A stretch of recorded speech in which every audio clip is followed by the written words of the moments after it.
Welcome to East Meets West, and today we have no stranger to this program, and Dr. Dot, coming all the way from Nigeria, has been adding a lot of knowledge, thought-provoking, ideas in our head to get us moving with certain things.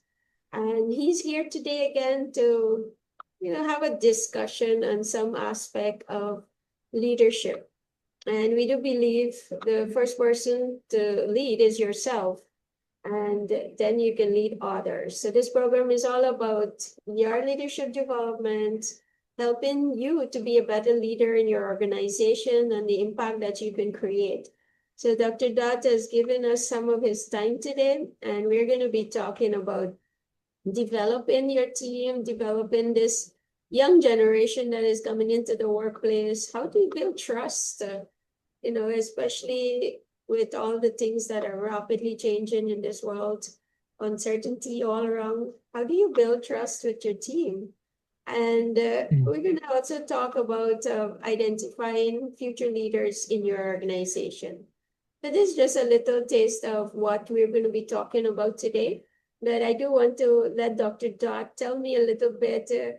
Dr. Dot have a organization that he's running in Nigeria.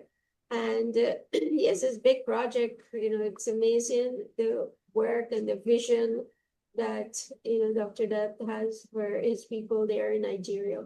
So Dr. Dot, welcome to East Meets West, and thank you again for giving us some of your time to, impact our lives here, not only in Guyana, but also around the world with all those who are listening to this program.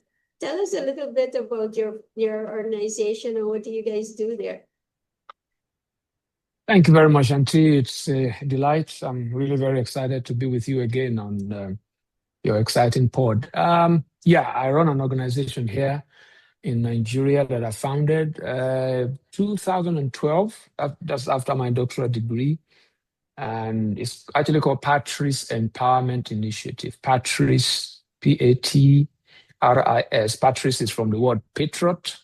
And basically, it has three basic portfolios that we run in Patrice. It had the big one there is education, which focus on the next generation. We run an elementary school and a high school. And then we also have the Center for Transformational Leadership, which we used to partner with many other organizations, especially where I graduated from, where Shanti and I graduated from in 𝐷𝐸 Graduate University. So we're big on education, and then we're also big on economic empowerment. And we run economic empowerment basically through a lot of training. And then when we train, we sort of try to set up with a seed and, that kind of a thing. And then the one that's very close to my heart, which is in the media space, I'm into activism. I won't call myself an activist. I'm just someone who is very active in terms of nation building. So I run a podcast that I call Dr. Reju podcast. And it's a place where I kind of interact with, again, emerging leaders. So just three basic areas: education in terms of economic empowerment and socio-political economic activism. So that's what we do. The project that Shanti, you were talking about is actually, it's our high school currently. This session, we decided to, bring all of our learners into the boarding house. So we embarked on a huge project, for us quite huge. It's about like a $45,000, $50,000 kind of hostel, project to house about 120 learners, and that's what we are. It's almost about 85% complete, and so that's where we're at. And I'm really delighted to be here. I know this is not, you don't want to talk about my project on your podcast today. So basically, that's the organization that I run here. So and it's something that gives me a lot of fulfillment. Maybe you can hear in the background the noise of our learners. If I turn my camera, you can see that's the hostel right there. That we're about completing on there. So thank you very much, Shanti, for having me on your exciting podcast. Thank you very much. And why I asked you to share what you do, because I think as leaders, we do need to have a passion for what we do. And Mhm. it starts with that because we struggle in organization and you talk about burnout and all of these things happen because I this is my opinion that you might not be so passionate about what you're doing causing your burnout. So I think when passion is there, it's like this is the focus, this is what you want to get, and you're just laser on onto that. And you could go how many hours you have to force yourself to actually stop and go sleep or Yeah, yeah, and according to Dr. Dot self-care. He always reminds me of that. And so, yeah, you talking about the work you're doing there, and it's a lot. It requires a lot to all those areas that you are impacting, and especially those children's life that you restored in. And yep. so I wanted people to hear what you're doing so that how do we connect to what we are doing too, and do we make it exciting for us so that we want to do it. So, Yeah, how do we connect to what we're doing? You see, because I'm a leadership development practitioner or a learner, I see that passion comes out of when you walk around and what gets your attention the most. And it's not really about what gets you excited. It's also what breaks you. What is it that you are worried about? So that's how passion comes. It's not something you have to do, it's something you want to do. There are two different things. So it's something you want to do, it's something you derive joy in doing it. And because chaos is a reminder, it's an invitation. Problem is an invitation, is a reminder of really what you're wired to do. So you might go to a kind of place and the two of us might see two different things. I always give an example of two salesmen working for like a shoe factory. And they went to this community and they discovered that people don't wear shoes. So one of them sent message back to the factory. They said, hey, stop production. There's no market here. They don't wear shoes. The other one said, please produce more. They don't wear shoes here. There are no shoes here. So different perspective. So, but passion comes out of that when you see a problem and you are not seeing a problem that put you off. You are seeing a problem, a chaotic situation that invites you for you to intervene. You want to solve that problem. And you never stop until you see the problem solved. So in my kind of context, I see a generation of people. My passion is for those between the ages of 11, maybe 12, to maybe like 25, 30 maximum. This is a generation that grew up in this country, in this continent, Africa, that they don't have memories of a Nigeria, for example, of an Africa that worked, you know.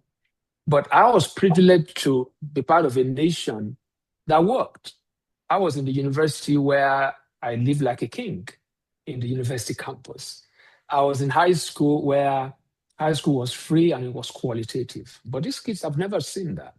And I took it upon myself because I come from a generation of educationists. My dad was a teacher, and I got that from him to be able that the greatest asset you can give to a human being is to educate the person, spirit, soul, and body. And that's why I'm so passionate about it. And I see that one area of my society that has been so dysfunctional is the educational system. You know, schools have just become places people just go and learn some stuff that has no bearing on life. The curriculum of the schools, they can't use it in the workplace. There's such a disconnect. So we have created an elementary school and a high school that is all the subjects that we teach are actually designed to be problem solving. I'll tell a parent, for instance, when you're driving your little kid to school, engage him or her in a conversation, and let them give you an idea of what gets their attention. Maybe traffic, maybe a car breaks down, maybe a beggar by the side of the road. When they get to class, when you get there, share that this is what she saw while we were driving. So by the time the instructor is teaching, he's going to use that as an example. So the person sees a connect. So there's an integration of life and classroom. But what we see mainly in my context in Africa generally is that, our education is driven to just have a certificate. And that's why workplaces now have a huge challenge that this new generation coming into the workplace are ill-prepared. In fact, there's a statistics that came out that said that a lot of Nigerian or African graduates, if they work, they can't work in many companies because a lot of investment need to be, made into retraining them, for them to be suitable for the workplace. And that's the problem we are trying to solve. We're trying to nip that in the bud. Let me give another example of the kind of the thing that we do here. Every summer holiday, all our learners need to go and do like a vocation internship. They need to go work either as volunteers, either as, maybe they will learn a vocation, learn a trade, learn a skill. So it's part of, that holistic leadership development. And you said it, rightly there, that leadership starts with self-leadership. So that's basically my passion. And I can, I'm never satisfied because every day I see the room for improvement. That's what passion does. You don't celebrate yourself. You challenge yourself in a way that it's consistent with your nature. If I'm a car, I'm not going to challenge myself to fly. But I can challenge myself maybe to increase speed while still on the ground. So it's a commensurate kind of challenge, yeah. I love that. And that's why I keep inviting you back. I get to learn so much. Thank you. Our viewers also are learning. I like the idea that, and it's something I learned through your class too, looking at what breaks your heart. And for me, a few years back, when that question was posed to me, was the way leaders led either their organizations or their country, and that was breaking my heart. And it kept like, oh, you're here, you are in this organization, you're in this community, you're in this country, and you're in certain position. How can you not see that something is wrong with, whatever might be happening there, so that you can fix it? And that was breaking my heart. Why can't people see? And so that's why, we started this podcast. We started training. I started my business out from that too. Is that how can we help leaders to become, I would say, more visionary, more to be able to find things that needs fixing where there are, and they can influence something there.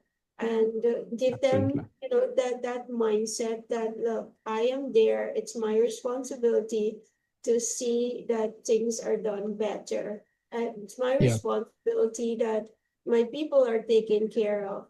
It's my responsibility. And so helping people to open their eyes to see that that is their responsibility, because you are in that position. Whether you're the government, whether you are the head of the organization, you're head of a religious organ, you're head of your home, you're head of maybe a team of just 2 persons, that you see you are responsible in the way you lead them. And it starts with you. If you keep growing, right, the people around you is also going to start growing and getting better. And I think that's what leadership should look like. Not that we get, as leaders in our organization, our country, or whatever, we are getting better, as in maybe economically better, and whatever, we are achieving, but the people around us, what is happening to them? So, and that broke my heart. And I love that we are talking about passion, because I find that now, not even the younger generation, even my generation, our people don't have this vision. They don't even know, like, if I'm to ask that question, what breaks your heart? Many of them cannot identify something that this is what breaks my heart. This is what I want to go and do something about. And I'm willing to do the work that will, whatever it costs me to go do this, because this is what breaks my heart. Many people are choosing comfort that, you know what, that's not my problem. That's the government problem. Oh, that is the community leader's problem. This is this body problem.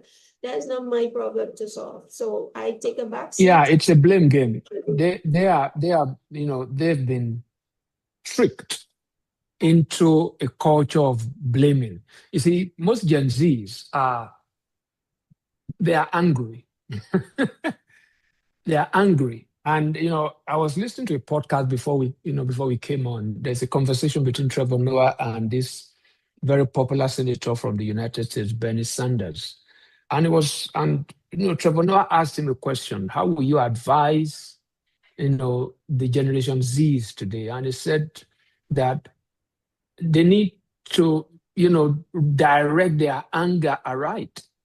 And the person they need to be angry against is themselves. And that's where leadership starts from. When you are dissatisfied with yourself, I think it's this very, great thinker, his name is John Stott. He says that transformation begins with a righteous, holy dissatisfaction, a holy discontent with the way things are. And that shouldn't just be external to you. So when you see a problem, what breaks your heart, what happens is you want to take responsibility for it. Someone asked me, why is there Islamic terrorism in your context? I say, I take the blame. Maybe because I have not loved Muslims enough. Maybe because I have not reached out to actually, that's why our school is our religious. We have Christians here, we have Muslims here, we have all of them in the same space. And that is something we are doing intentionally. So this generation, they've been tricked into somebody is responsible for my trouble. Somebody is responsible for my frustration. But like you said, you are not blaming anybody for the dysfunctionalities in your society. You want to do something about it. And the way that is sustained, is you saying, if I can do something, maybe it won't be like this. Because people lack passion. They become apathetic because they've been tricked into being self-consumed. They think only about themselves. And the moment you are so self-consumed, you can't be an effective leader. And you always have somebody to blame. You always blame the system. So people are apathetic because they are, self-consumed. So they don't attend, they are not, sort of, there's no awareness, there's no consciousness of their surrounding. As a normal human being sees the surrounding, and every problem you see, it's not a guilt trip. You want to take responsibility for it, that I am seeing this. If you don't know anything about music and you listen to bad music, you won't even know. But that you can spot bad music, it tells you that you know something about music. If you see someone dressed in a particular way and you can't critique it, maybe you're not in that kind of space of fashion. But if you are into fashion, you will always pick something out. Oh, that would have been better if it's done this way. Oh, that music, maybe the bass line should have been there. That means you have something. So what is it that gets your attention? That says, if somebody tells me he has headache, I don't know what's going on, but the doctor will hear that differently because of his or her training. So these are the kind of people need to, my duty as a leadership consultant, as a leadership trainer is to let you be aware of that. This has always been happening to you, but now attend to it. Be conscious of it, to create the awareness. You've always been a leader. You are not just sensitive to it. Yeah. Don't look away from problems. Take responsibility for it and see, how I can kickstart, maybe initiate a solution process. Yeah. But these younger generations have been tricked to just seeing themselves, seeing themselves. Yeah. Dr. Dot have so much wisdom. I didn't also mention that Dr. Dot is one of our facilitator on our our executive leadership development program that we have running. So, if you want to be part of that program here and learn more from Dr. Dot, join our next cohort that is coming up in the following year and be part of that. And so, Thank you. Dr. Dot, as we talk about this next generation leaders, Yep. well, would you give maybe one or two approach that you would take in developing? You're dealing with a lot of them right now. Maybe you could share some of your ideas. What approach are you taking to develop them as leaders? You can't grow a mango tree with an orange seed. So if you want mangoes, you need to look for mango seeds. What I mean by that is, even from the cradle, when a child is born, my understanding is that that's a leader right there. I have, my worldview about leadership development is from an ontological kind of approach. What do I mean by that? That leadership is basic to being human. Every human is a leader. And that's why you see that societies where there is a clear distinction between where you have that schism between leader and follower, they never develop. They never develop. Where you have that distinction, these are leaders, all you have is blame game. The followers will blame the leaders. The leaders, we also try and avoid accountability because they have not developed the people. So when I do leadership development, when I engage in it, I see every human being as a leader. They are just in different stages of development. So the baby, a little baby, I see that baby as a leader that has responsibilities. The baby has responsibility to cry when he or she is in discomfort. That's where leadership starts from. You don't expect mom or dad to think for you. When you are in discomfort, the baby cries. That's where leadership starts from. I need to announce that I am not feeling well. So I see every human being as a leader that needs to be developed. So when you have a good leader, is not looking for followers. No, it's looking for co-leaders. And that's why we call it leadership. It's leaders on the same ship. Leaders on the same ship. So it's when we don't see human beings as leaders, the only other option is to want to rule them, is to want to control them, is to want to, make decisions for them. Human dignity is basically expressed in, the ability, the willingness, the challenge, the motivation to be able to make decisions. Because life is about decisions and consequences. So for these kids, from day one, for example, in this school, in our high school, we don't have things like head boy, head girl. We have college president. It could be a boy, it could be a girl. And the students, they vote for their leaders. And the first thing we tell them, even if you are a class president, that arranging this class for learning is your responsibility as a class president. It's not something you tell others to do. It's your responsibility. So you arrange to arrange the class. So you call others to come and join you. Share that responsibility. That's leadership. So you are not just somebody standing at a kimbo somewhere and telling, hey, you put that chair there. No. And that's where we start. So that servant leadership is not a concept, it's a lifestyle.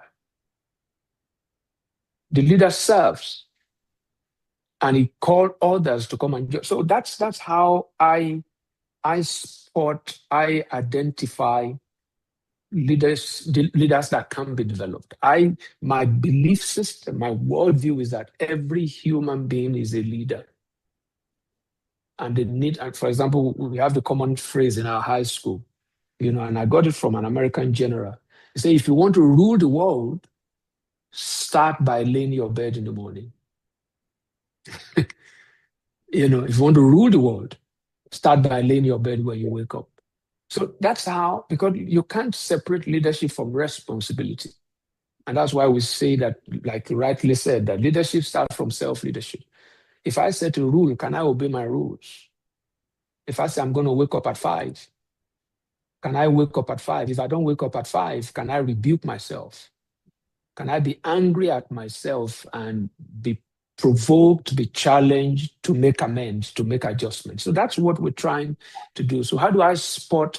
So we don't use the phrase future leaders because that future never comes. They are leaders right now. It's responsibility that's different. There's nothing like future leader. We create that future by how we live now. Because I've been told I'm a future leader in this country. They say I'm a leader of tomorrow. So when I was in high school, I was a leader of tomorrow. 20 years after, I was still leader of tomorrow. I don't know when the tomorrow is going to come. And that's, and our experience has been, in Africa especially, we have people lead the nations, the countries in Africa that are the ones we read about in our history books. And they're also the ones we read about in our newspapers. They remain there because the kids are leaders of tomorrow that will never come. So those are the so they are not leaders of tomorrow, they are leaders right now. They are not future leaders. I prefer the term emerging leaders. They are not future leaders. They are leaders right now. They're just emerging, they're unfolding, they're growing. Yeah. That's an insightful way to put it. So one of the ideas that, as you look at your team, maybe a younger generation that are on your team, do you see them as leaders? Do you see them that, that they're capable? And those are some of the things that are coming to my mind as I listen to Dr. Dot. Are they capable of leading so that you give them responsibility, to lead in whatever area of their strengths? But are we identifying those things? Because I find sometimes in organizations, we just put people into doing something and that might not be where their strengths are and they end up failing. Absolutely. Yeah. So, developing them is believing that they're capable of actually doing something and then aligning them to where their strengths are and so that they can do well. So, yeah. Just something to think about. I do believe a lot of the things we do in life starts with a belief system. Do we believe? Absolutely. Yeah. Good leaders believe that people are unique. I'm sorry to cut you short. People are unique. I learned this from Dennis Barkin. So people are unique. That's why you are different from me. People are unique. If I want to make Shanti to be Dot, that's impossible. Dot will be frustrated, Shanti will be frustrated, the organization will be compromised. There are things Shanti can do that Dot cannot do. So I must challenge Shanti to be Shanti. So that becomes organic. So people are unique. We need to, just like the way we raise kids also in family. You don't raise all your kids the same way because they're different. They are uniquely different. Not one is stronger than the other. And also, every human being created by God, there is an innate desire to embrace challenges. There's an innate desire to embrace challenges. Scientists tells me that before a child is born, the billions of cells are released from the male to the female. And out of the billions, one hits the egg. So we've always faced challenge, even before we became full-blown humans. So every human being out there, you need to look at them that, there are billion others that will have been like him or her, but he's the one that hit the egg. And that's why he or she is here. So we're molded in warfare. We're molded in, with embracing challenges. We're very competitive. But now you have to train, educate, equip this person that competition should start with you competing with yourself. And that's why I love, athletes. You listen to people like Usain Bolt, and also, they always have a phrase, I want to beat my personal best. Their competitor is not the fellow, sprinter. It's themselves. They're always looking at their own timing. If I run 10 seconds on this race, next time I want to compete, I want to beat that 10 seconds. I don't care what the other guys are doing. I want to beat my personal best. And those are the kind of things that we train these young people, because we growing up, we were trained to believe that if you are a science-inclined student, you are smarter than the one that is arts-inclined. But those are the kind of things we are changing. Arts is not inferior to science. Science is not superior to arts. They complement. Now, for you to even do arts, you need science. For you to do any kind of science right now, you need arts. So those are the kind of things that we're trying to, and people need to enjoy learning. But a lot of them don't. From home, they want to be a doctor, they want to be a lawyer because dad was a doctor, dad is a lawyer, they want some, so that's the challenge. It's knowing that people are capable, but the capability should be in line with their uniqueness. And it comes again, sorry, I need to put it because you put it in the context of a company. For an organization, it starts from even your recruitment process. When you are interrogating somebody that you want to hire, you are checking out the uniqueness of that person, the capacity of that person. Now, this skill set that this person is showing before you, do you need it in your organization? Or do you want to fill a space? I think I'll stop there. So I'm just making some notes too, but I do hope, to some of our viewers there that are listening, that you get the thought behind it here, how you think about your next generation of people that is there. Even Dr. Dot's generation and my generation is different. There's so many, the older generation cannot understand the younger generation, and you have this why can't you do it my way? And they're thinking, well, Yeah. way is outdated and old, and and so you have this kind of back and forth with one another, and people easily, especially the younger generation, just give up very easily. They would leave a job and move on to another because sometimes they're being held accountable. So Dr. Dot, what would you say might be some ways that you can build trust, especially in this time of uncertainty of all that's happening? Yeah, it's a question I always like to address because I'm very interested in what study, because the word trust means something you can depend on, without much, and that's the way humans are. Trust, it's depending without any kind of empirical evidence. And that's the way we are. I'm very sure when you walk into your office, you just sat on that chair. You didn't check whether the chair can, maybe one of the legs is out, maybe you can carry your weight, maybe you can, we basically trust. You enter a plane, you don't ask, who is the pilot? Can I see your license, please? Can I see that your license is, we just trust. And this guy is going to take you 40,000 above sea level. You enter into a restaurant, you eat, you didn't ask who cooked the meal, whether it's poisonous or, so human beings are wired to trust. But when you bring it to an organizational kind of setup, how do you build trust?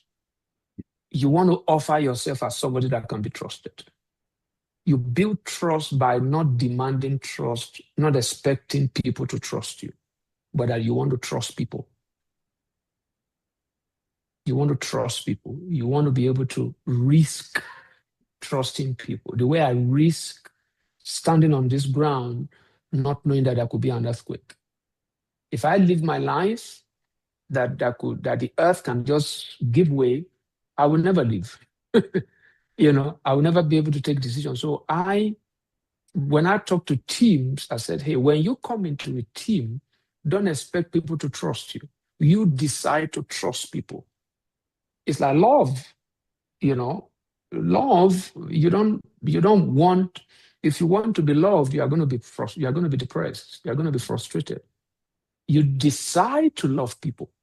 So if everybody in the team decide I'm going to trust, then we have trust in excess. But if everybody wants to, peck on trust, they don't trust me. No. You trust people. So if it becomes a value system, then we build a community of trust. We have enough trust to go around because everybody is contributing trust, not taking from trust. I don't know if I'm making sense. So that's how to build trust. It's driven by value. It must be part of your onboarding process when you bring people into an organization. Hey, we are going to trust you. We're going to trust you.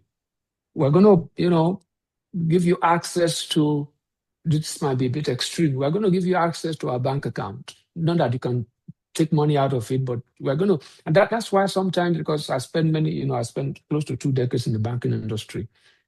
Banking operates on trust. Somebody comes and drops money in that bank and he believes that the money is safe. He doesn't know the manager. He has not read up about the manager. He doesn't know the founders of the bank. It's trust. And that's why when you join a bank, you are required to sign an oath of secrecy.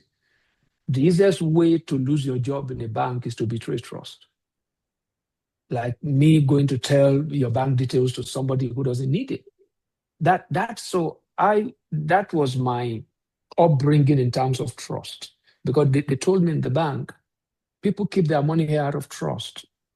They don't even know that if all of them come in today to take their money, we don't have, because we've traded with it. So when customer A comes to take some money, we use customer B's money to pay customer A. If the two of them come at the same time, the bank doesn't have it. So I'm just talking about trust building is you not looking for who to trust. I mean, looking for people to trust you. Is deciding to trust. Now, when that becomes the value system of a team, there is safety. There is safety. And that doesn't mean it's a silver bullet. People betray trust. Yeah, it's a reality. People betray trust, but when trust is betrayed, it comes with repercussions. And that's why I always propose to organization, build a value-driven organization.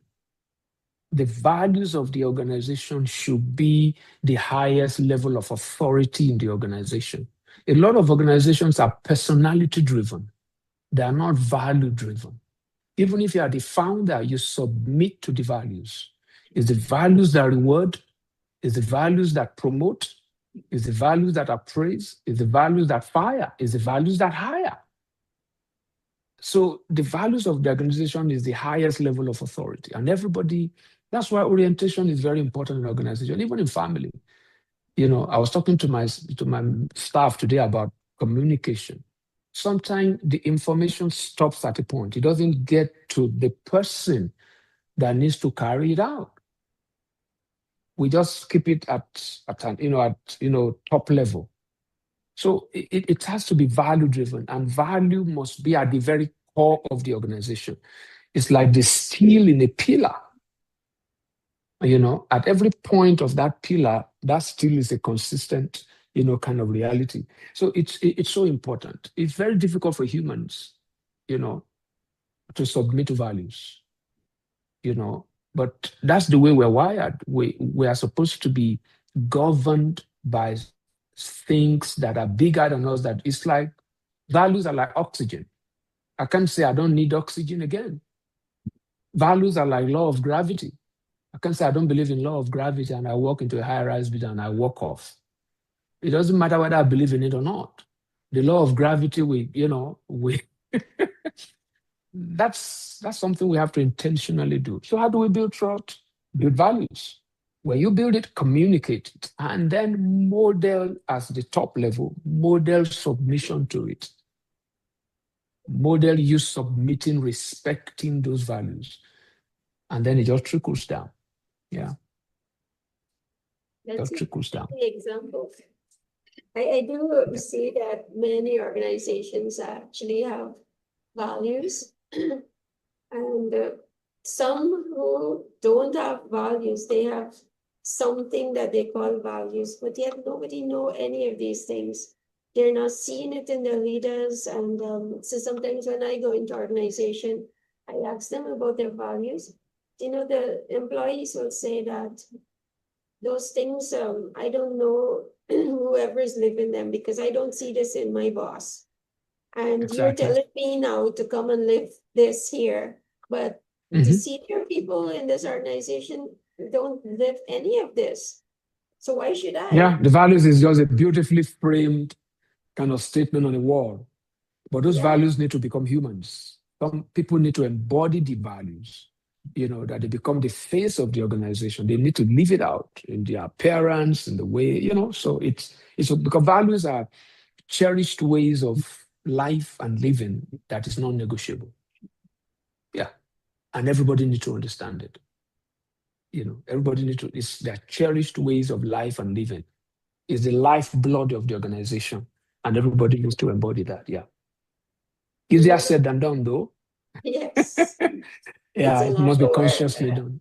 I found that, there's so much focus in these past years on leadership and all. It's a lot of work right now. And I would say that it's only for the brave. That you have to understand that it requires something out of you to lead a team, an organization, and what it's going to require of you. Are you willing to give? Yep. So I know we have come to the end of our program, and I really? Talk. We can talk so much on these topics, and so many aspects here. We could go more in deep dive about trust, and when trust is broken, what happens in the organization, what happens on a team. There's so much that we could talk about on all of this, and I'm sure many of you have a lot of questions, of experiences that you may have had on teams that you work with, or your present team, your boss, and all of that. But one thing that I'm going to take from this year is always, I have a motto that I say, give before you ask.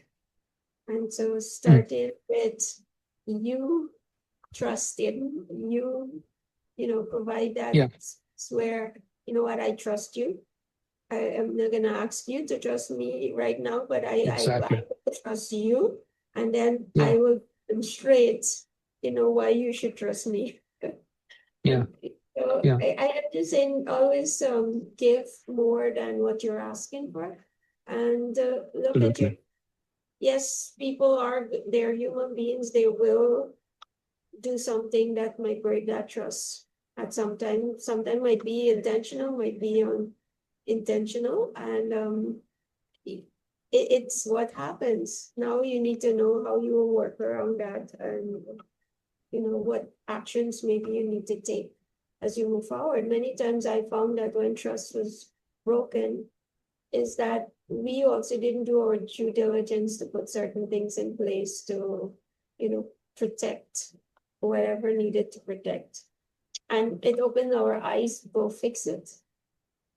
Yeah.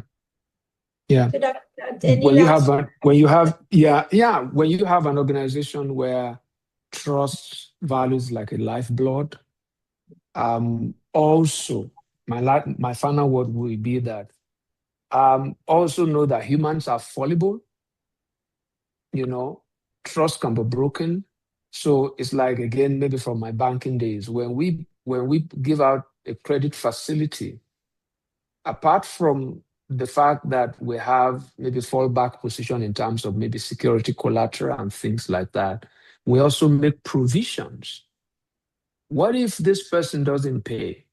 So we make provisions. So provide also for people betraying trust, so that the organization is not compromised because of, trust, betrayal. So it's a very dynamic kind of thing. And the world we live in, there are trust issues because betrayals are much more than trust now. Life has become so uncertain. And to navigate the waters of uncertainty, as a leadership person, I always tell people, why don't you be the beginning of a whole new world that promotes human flourishing? Why can't you offer yourself, why can't you offer yourself that if everybody is like me, maybe, so imagine everybody making a decision to say, in this world that is in the grip of uncertainty, can I offer myself to be the beginning of building a solid ground where people can be trusted, so if everybody will do that, I think we can, because we can keep talking about the uncertainty. We can want to fix it with many leadership seminars, leadership trainings, and all that, because billions of dollars have been spent training leaders. But the consensus is still that the problem of the world is leadership deficit. So what's happening? The theories are not being matched by practice. So who will be the trigger? Who will be the trigger? It could be Shanti. It could be Dot. It could be those who are listening to us. Thank you so much for having me on your exciting podcast, Shanti. Thank you, Dr. Dot. Thank you very much for your time here and all your insights. And I love speaking with Dr. Dot because, as I said, I get to learn. And then you also get to learn from him. And I do want you to also share some of your thoughts about what we're talking about here. Share some of your experiences, share your questions in the comment there, and Dr. Dot and I would love to share some of our insights based on what you're asking. So do share this podcast with your contacts and reach out anytime. Let us know your thoughts, maybe even a topic that you want us to talk about in the next time we bring Dr. Dot and you want to pick his brain on something here.